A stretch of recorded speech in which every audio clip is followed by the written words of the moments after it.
ముఖ్యమంత్రి గారు ఆగస్టు 15 కన్నా అబద్ధాలు ఆడడేమో అని ఎక్స్పెక్ట్ చేసిన. ప్రకటనలు ఖచ్చితంగా చేయడు, కానీ కనీసం 365 రోజులల్లో ఆగస్టు 15 రోజైనా కొంత నీతి నిజాయితీగా మాట్లాడతాడని అనుకుంటే, ఆగస్టు 15 రోజున కూడా మనకు స్వాతంత్రం వచ్చిందని మర్చిపోయి ఆగస్టు 15 రోజున కూడా అబద్ధాలు ఆడాడు. సార్ ఏం చెప్తా ఉన్నాడు?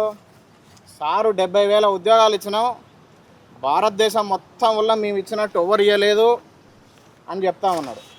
మీడియా మిత్రులు కొంచెం కెమెరా దగ్గరికి పెడితే ఏ శాఖల ఎన్ని పోస్టులు, ఏ డేటు, ఏ మంతు, ఏ ఇయర్ అనేది ఇది ఒకసారి స్పష్టంగా తీయాల్సిన అవసరం ఉంది.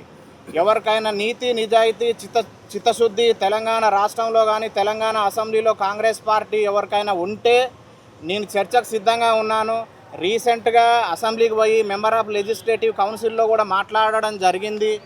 దీనికి ఈ రాష్ట్రం మొత్తం వల్ల ఏ ముఖ్యమంత్రి కానీ కేంద్ర ఈ క్యాబినెట్ ఎవరైతే ఉన్నారో స్టేట్ క్యాబినెట్ కానీ ఎవరన్నా చర్చ పెట్టాలనుకుంటే పెట్టండి. ఓవరాల్గా తాగి మాట్లాడిన లెక్క మాదిరిన ఊరికే ఓవరాల్గా పబ్లిక్ మీటింగుల్లో మాట్లాడడం కాదు. కాంగ్రెస్ పార్టీ ఎన్ని ఇచ్చింది, బీఆర్ఎస్ పార్టీ ఎన్ని ఇచ్చింది అనేది ఒకసారి ఇది విడతల వారిగా మనకు డేటు, మంతు, ఇయరు, దాంతోపాటు మనకు స్పష్టంగా ఏ శాఖలు ఎన్ని ఇచ్చింది అనేది ఇది. దాని తర్వాత ఏ సంవత్సరం వల్ల ఎన్ని ఇచ్చింది, 2022, 2023, 2024, 2025, 2026 కాంగ్రెస్ పార్టీ ఎన్ని ఇచ్చింది, బార్ చార్ట్లలో మనం పర్సంటేజ్ల వైజ్గా ఎన్నెన్ని శాఖలు ఇచ్చిర్రు, ఏ సంవత్సరం వల్ల ఏ పార్టీ ఎన్ని పోస్టులు ఇచ్చింది అనేది ఈ బార్ చార్ట్లలో తీసుకురావడం అనేది జరిగింది. దాని తర్వాత వీళ్ళు ఈ అంశాలు పెట్టిన తర్వాత ఇది మినిస్ట్రీ వైజ్గా ఏ శాఖలల్లో ఎన్ని ఫిల్ చేసిరు అనేది ఇది మనం ఈ పేపర్ ద్వారా మనం తెలుసుకోవచ్చు. ఇవన్నీ ఎన్నో తీసుకొచ్చినవి కాదు, ఊరికే డిటిపి చాట్ జీపీటీ కొట్టినవి కాదు. టీజీపీఎస్సీ బోర్డు ఇది రాజ్యాంగబద్ధ సంస్థ, రాజ్యాంగబద్ధ సంస్థల నుంచి తీసుకొచ్చినటువంటి అంశాలు. అదేవిధంగా మనం ఈ గమనించినట్లయితే ఇది క్వాలిటేటివ్లీ క్వాంటిటేటివ్లీ పరిమాణాత్మకంగా గుణాత్మకంగా ఏ పార్టీ ఎంత శాతం ఇచ్చిందని భారతదేశం మొత్తంలో ఒక పబ్లిక్ సర్వీస్ కమిషన్ మీద ఇంత క్షుణ్ణంగా ఇంత విశ్లేషణాత్మకంగా ఏ పౌరుడు కూడా ఇంత స్పష్టంగా చెప్పిన పరిస్థితి కూడా ఎక్కడ కూడా లేదు. నేను ఏం డిమాండ్ చేస్తున్నా అంటే, ప్రభుత్వానికి చిత్తశుద్ధి ఉంటే, ప్రభుత్వానికి నీతి నిజాయితీగా మీరు 70,000 పోస్టులు ముఖ్యమంత్రి చేసినట్లయితే నా తరహాలో వైట్ పేపర్ రిలీజ్ చేయాలని నేను ప్రశ్నిస్తూ ఉన్నా. కనీసం ఆగస్టు 15 రోజులు కూడా అబద్ధాలు ఆడొద్దు అనేది మళ్ళీ ఒకసారి రిక్వెస్ట్ చేస్తూ ఉన్నాను. దాని తర్వాత లీగల్గా ఏ విధమైనటువంటి సమస్యలు వస్తున్నాయని చెప్పి మన ముఖ్యమంత్రి గారు చెప్తే మనం హైకోర్టు నుంచి జ్యుడిషియరీ సిస్టమ్ నుంచి అసలు టీజీపీఎస్సీ బోర్డు పాత్ర ఏంది, ప్రభుత్వం పాత్ర ఏంది అనేది స్పష్టంగా వివిధ శాఖలలో వచ్చే ఆటంకాలు ఏందని, జ్యుడిషియరీ లీగల్ ఇష్యూస్ ఎట్లా ఉన్నాయని చెప్పి ఇక్కడ ఈ అంశాలపైన ఒకసారి గమనిస్తే ఈ బ్యూరోక్రాట్స్ అదేవిధంగా ప్రభుత్వంలో ఉన్నటువంటి మంత్రులు, ముఖ్యమంత్రి వీళ్ళందరూ కూడా గమనించాల్సిన అవసరం ఉంది. అదేవిధంగా జాబ్ క్యాలెండర్ తీసుకొచ్చిండు. ఇది జాబ్లెస్ క్యాలెండర్, ఓన్లీ ప్రకటనలు చేస్తాడు. బట్టి విక్రమార్క గారు పేరు మాత్రం విక్రమార్కుడు అని పెట్టుకుండు. దాంట్లో 1% అన్న దానికి ఏమన్నా సార్థకత ఉన్నదా అని ప్రశ్నిస్తున్నా. దాని తర్వాత మరి ఈ హామీలు ఇచ్చిర్రు, ఇది ప్రియాంక గాంధీ, రాహుల్ గాంధీ వచ్చి ఇచ్చిర్రు. దాంతోపాటు ఇప్పుడు ఎలాగ చూపించినాయి అన్నీ కూడా ఇవన్నీ పబ్లిక్ సర్వీస్ కమిషన్, ఇవన్నీ కూడా ఏదో తీసుకొచ్చినాయి కాదు. ఇవన్నీ రాజ్యాంగబద్ధ సంస్థ. ఇండియాలో ఒక్కడు కూడా చేసిన పరిస్థితి లేడు. వీడ సామాన్యంగా ఉన్నారంటే నిరుద్యోగులకు చిత్తశుద్ధి లేదు, లేకపోతే నాలెడ్జ్ లేదు అని కాదు. డిగ్రీ చదవకున్నా, డిగ్రీ పాస్ కాకపోయినా ముఖ్యమంత్రి అయ్యారు. ఈడ నేను 20 వరకు చదువుకున్నా. అభిజిత్ రీసెంట్గా దీప్కే చూసినాం, 25 రోజులలో వచ్చి ఇంత పెద్ద దేశంలో ఆయన ఏం చేయాలనో 25 రోజులలో కథ కంప్లీట్ చేసిండు. ఆడ పార్లమెంట్లో ఒక చట్టం లేదు, ఒక కమిషన్ లేదు, లేకపోతే 2/3 మెజారిటీ లేదు, లేకపోతే 1/3 మెజారిటీ లోక్సభలో లేదు, రాజ్యసభలో లేదు. ఒకసారి చూసినట్టయితే మనం ఒక సెంట్రల్ మినిస్టర్ ఎవరైతే కేంద్ర విద్యాశాఖ మంత్రి ఉన్నారో అతను రిజైన్ చేయడం జరిగింది. ఆయన ఒక అభిజిత్ దీప్కే అనేది నార్మల్ క్యాండిడేట్, ఎంపీ కాదు, ఎమ్మెల్సీ కాదు, ఎమ్మెల్యే కాదు, మినిస్టర్ కాదు, అసలు nothing, just social media. We're in 21st century. Those who are politicians are thinking next ఎలక్షన్లు వచ్చేటప్పుడు గమనించుకోండి, ఈ ఉపన్యాసాలతోని నెక్స్ట్ ఎలక్షన్లో మీ ఆటలు సాగవు అనేది ఈ అభిజిత్ దీప్కే ఏ విధంగానైతే చర్యలు తీసుకుండో అది మీ యొక్క హెచ్చరిక. నెక్స్ట్ తెలంగాణలో కూడా ఆ తరహాలో జరుగుతుంది.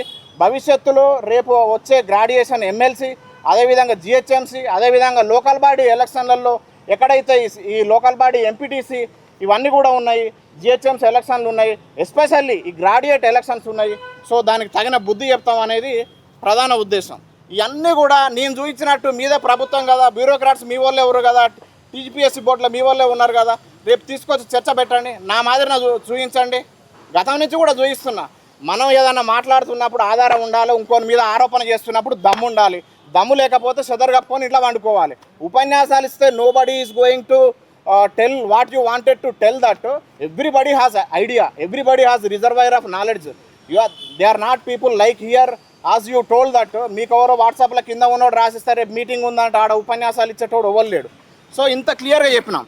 దాని తర్వాత రెండో అంశానికి వస్తే మనల్ని 30 నెలలకు 3 నెలలకు ఒక రీజన్ పెట్టుకోరు.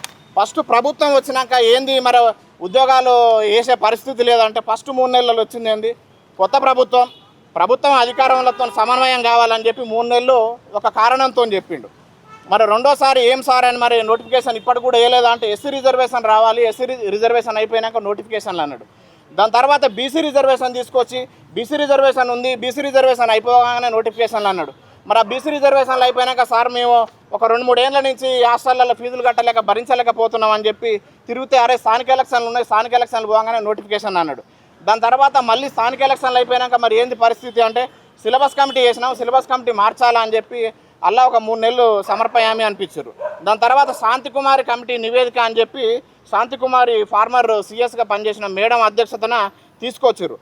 ఆ కమిటీ నివేదికలు ఎక్కడ పోయినారు. దాని తర్వాత వివిధ శాఖల ఖాళీలను భర్తీ చేసి ప్రభుత్వానికి నివేదికలు సమర్పించాలంటే 3 సంవత్సరాల నుంచి అది ఇంకా కూడా ప్రాసెస్ అనేది జరుగుతూ ఉన్నది. దాని తర్వాత టీజీపీఎస్సీ సంస్కరణలు అని చెప్పారు. దాని తర్వాత జాబ్ క్యాలెండర్ అని చెప్పారు. ఇక మళ్ళీ సిపాయిలు వీళ్ళు ₹1 బేడకు రాజకీయాలు చేసుకుంటాడు. వీళ్ళు ప్రింట్ మీడియాలో, ఎలక్ట్రానిక్ మీడియాలో ఇదిగో ఫారెస్ట్ బీట్ ఆఫీసర్, ఇదిగో జెన్కో, ఇక్కడ చూస్తే గ్రూప్ 1, ఇక్కడ చూస్తే గ్రూప్ 2 అని ఈ అన్ని చిల్లర మాటలు మానుకుంటే బాగుంటుంది. ఇంత స్పష్టంగా ఇండియాలో కానీ ఇక్కడ కానీ ఎవడన్నా మాట్లాడేటోడు ఉంటే దమ్ముంటే అది క్యాబినెట్ నుంచి ఒక మినిస్టర్ అయినా ఇంత చిత్తశుద్ధితో పేపర్తో ఓవరాల్గా మాట్లాడాలంటే నథింగ్. నీకు దమ్ము ఉంటే పేపర్లు తీసుకొని రావాలి. దాని తర్వాత మొదటి సంవత్సరంలో 2 లక్షల ఉద్యోగాలు అని చెప్పి వాళ్ళు మనకు జాబ్ క్యాలెండర్లు చెప్పారు. ప్రధానమైన అంశాలు ఏంటి ఇక్కడ, మొదటి ఏడాదిలోనే 2 లక్షల ప్రభుత్వ ఉద్యోగాలు భర్తీ చేస్తామని చెప్పారు. అది కాల. ఎందుకు చెప్తున్నంటే మాట తప్పని మడమ తిప్పని కాంగ్రెస్ ఎవరైతే సోనియా గాంధీ కుటుంబం వాళ్ళు చెప్పి రాహుల్ గాంధీ, ప్రియాంక గాంధీ వాళ్ళు మాట తప్పరు మడమ తిప్పరు అని చెప్పారు. నేనేం ప్రశ్నిస్తా ఉన్నా అంటే మొదటి ఏడాదిలోనే 2 లక్షల ప్రభుత్వ ఉద్యోగాలు భర్తీ చేస్తా అని చెప్పారు. ఇది మాట తప్పలేదా అని నేను ప్రశ్నిస్తున్నా. మొదటి ఏడాదిలోనే SC ST BC minority backlog పోస్టులను భర్తీ చేస్తా అని చెప్పారు. ఇది మాట తప్పలేదా మడమ తిప్పలేదా అని ప్రశ్నిస్తున్నా. ప్రతి ఏడాది జూన్ 2 నాటికి అన్ని శాఖల ఖాళీలతో జాబ్ క్యాలెండర్ ప్రకటించి సెప్టెంబర్ 17 లోపు నియామకాలు భర్తీ చేయాలన్నారు. 3 జూన్లు పోయినాయి. మరి ఇది మాట తప్పడం కాదా అని చెప్తున్నా. నిరుద్యోగ యువతకు ఉపాధి అవకాశాలు కల్పించేంత వరకు ప్రతి నెల 4,000 నిరుద్యోగ భృతి చెల్లిస్తామని చెప్పారు. ఇది మాట తప్పడం కాదా అని ప్రశ్నిస్తున్నా. టీజీపీఎస్సీ ప్రత్యేక చట్టంతో కేరళ పబ్లిక్ సర్వీస్ కమిషన్ అని చెప్పి ఇవన్నీ కూడా తీసుకొచ్చి Kerala public service commission UPSC తరహాలో తెలంగాణలో భారతదేశంలో ఎక్కడ కూడా లేనటువంటి టెక్నాలజీని వాడి ఎగ్జామ్స్ పెడతా అని చెప్పారు. మరి ఈరోజు ఎందుకు అదంతా తప్పిందని చెప్పి ప్రశ్నిస్తూ ఉన్నాను. స్కూటీలు ఇస్తా అని చెప్పినటువంటి వ్యక్తి ఇది అన్ని మాట తప్పడం కాదా అని చెప్తున్నా. మహిళలకు స్కూటీలని, సెంట్రల్ లైబ్రరీలో చదువుతున్న విద్యార్థులకు అల్పాహారం, బ్రేక్ఫాస్ట్ మరియు స్టడీ మెటీరియల్ ఇస్తా అని చెప్పినటువంటి ముఖ్యమంత్రి గారు ఇది మాట తప్పడం కాదా అని చెప్తున్నా. ఉప ముఖ్యమంత్రి మల్లు భట్టి విక్రమార్క గారు శాసనసభలో ప్రకటించినటువంటి జాబ్ క్యాలెండరు ఎందుకు అమల్లోకి రాలేదు, ఇది మాట తప్పడం కాదా అని. ఇవన్నీ మాట తప్పడము మడమ తిప్పము ఈ సినిమా డైలాగులు అనేది సినిమాలో నడుస్తాయి. We're in politics, you should do like democratic politics, not దగా పాలిటిక్స్. మెగా డిఎస్సి కాదా అని ప్రశ్నిస్తున్నా. యూపీఎస్సీ తరహా నియామకాన్ని కేరళ పబ్లిక్ సర్వీస్ కమిషన్ మోడల్లో పెడతామని చెప్పి ఢిల్లీకి పోయి యూపీఎస్సీ వాళ్ళ బోర్డు చైర్మన్ కలిసి, కేరళ పబ్లిక్ సర్వీస్ చైర్మన్ కలిసి పబ్లిక్ ధనాన్ని వృధా చేసి అక్కడున్న తెలివితేటలు ఎందుకు ఇంప్లిమెంట్ చేయట్లేరని నేను ప్రశ్నిస్తూ ఉన్నా. రాజీవ్ యువ వికాసం అనేది అది మీ సేవ అప్లికేషన్లకు పరిమితం కాలేదా అని ప్రశ్నిస్తున్నా. టీజీపీఎస్సీ బోర్డు సంస్కరణ అనేది అవన్నీ కూడా ఉపన్యాసాలకు పరిమితం కాలేదా అని ప్రశ్నిస్తున్నా. ఎన్నికల సమయంలో అశోక్ నగర్కి వచ్చిన రాహుల్ గాంధీ ఇక్కడ విద్యార్థులకు ఇచ్చినటువంటి హామీల కోసం సోషల్ మీడియా, ఎలక్ట్రానిక్ మీడియాకు ఈ ఉపన్యాసాల కోసం చేసినవి కాదా అని నేను ప్రశ్నిస్తున్నా. అదేవిధంగా సరూర్ నగర్లో ప్రియాంక గాంధీ విద్యార్థులకు వచ్చి నిరుద్యోగ యువతకు ఇచ్చిన హామీలు కేవలం ప్రకటనలకే పరిమితం అయినాయి అని చెప్పి ఇవన్నీ కూడా మాటలు మాయమాటలు కాదా అని చెప్తా ఉన్నా. కాంగ్రెస్ ప్రభుత్వం అధికారంలోకి వచ్చినాక 20 పైసలకు నిరుద్యోగులు చచ్చిపోతే ఎక్కడ కూడా ప్రభుత్వం నుంచి లేకపోతే మంత్రిమండలి నుంచి ఒక్కరు వచ్చిన పరిస్థితి లేదు. అదేవిధంగా ప్రధానంగా ఈ 2.5 సంవత్సరాలలో మనం గమనించినట్లే ముఖ్యమంత్రి గారు ఇంతవరకు కూడా ఏ రోజు కూడా నిరుద్యోగులతో చర్చ పెట్టాలి అని చెప్పి ఎక్కడ కూడా చేసే ప్రయత్నం లేదు.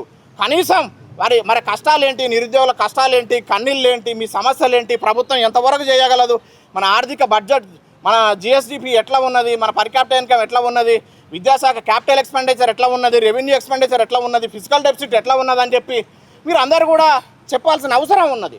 ఇవన్నీ పక్కన పెట్టి మేమేదో ఉపన్యాసాలు ఇస్తున్నాం. నిన్న కనీసం అసలు ఇట్ ఈస్ షేమ్ఫుల్. ఆగస్టు 15కి అబద్ధాలు ఆడడం అనేది అసలు చాలా వేదనకు గురి చేసింది నాకు. కనీసం ఆ రోజైనా కొంచెం నిజాలు మాట్లాడితే తెలంగాణకు కొంత విలువగా ఉండేదనేది ప్రధాన ఉద్దేశం. సో ఫైనల్గా సమ్మరీ ఏంటంటే ఇవన్నీ కూడా నేను ఏ విధంగా చూపించున్నో ముఖ్యమంత్రి గారు చూపించగలరా, కాంగ్రెస్ పార్టీ చూపించగలదా? ఈరోజు స్టేట్లో నిరుద్యోగులు అందరూ కూడా గందరగోళానికి గురవుతూ ఉన్నారు. ఏ నోటిఫికేషన్ వస్తుందో తెలియదు, ఎన్ని పోస్టులు వస్తాయో తెలియదు, ఏ శాఖలు వస్తాయో తెలియదు, ఎప్పుడు వస్తుందో తెలియదు. సో దయచేసి ఇవన్నీ కూడా ఏ శాఖలో ఎప్పుడు, ఏ గ్రూప్ 1 ఎప్పుడు, గ్రూప్ 2 ఎప్పుడు, విద్యాశాఖల ఏ మోడల్ స్కూళ్ళు, గురుకులాలు, జేఎల్లు, డిఎల్లు ఇవన్నీ కూడా ఒక ప్రకటన చేయాలి. టీజీపీఎస్సీ బోర్డు చైర్మన్ అదేవిధంగా ప్రభుత్వం నుంచి ప్రకటన చేసి వీళ్ళు గందరగోళానికి గురి కాకుండా ఫీజులు కూడా తక్కువ చేసుకోవాలి. 1000 మంది అంటే దగ్గర ఇదే 100 కోట్లు అవుతుంది. 10 లక్షల అప్లికేషన్లు వస్తాయి, 100 కోట్లు. ఈరోజు టెట్టు పెట్టి కూడా దగ్గర 150 కోట్లు ప్రభుత్వానికి వచ్చింది, కానీ డిఎస్సి మాత్రం నిరుద్యోగులకు రాలే. అంటే నిరుద్యోగులు ప్రభుత్వానికి హెల్ప్ చేస్తురా, ప్రభుత్వం సంక్షేమం కోసం వీళ్ళు హెల్ప్ చేస్తురా అనేది కూడా గమనించాల్సిన అంశాలు. సో ఫైనల్గా ఏంటంటే దయచేసి ఇప్పటికైనా వేగిరనే 3 సంవత్సరాలు అయిపోయింది.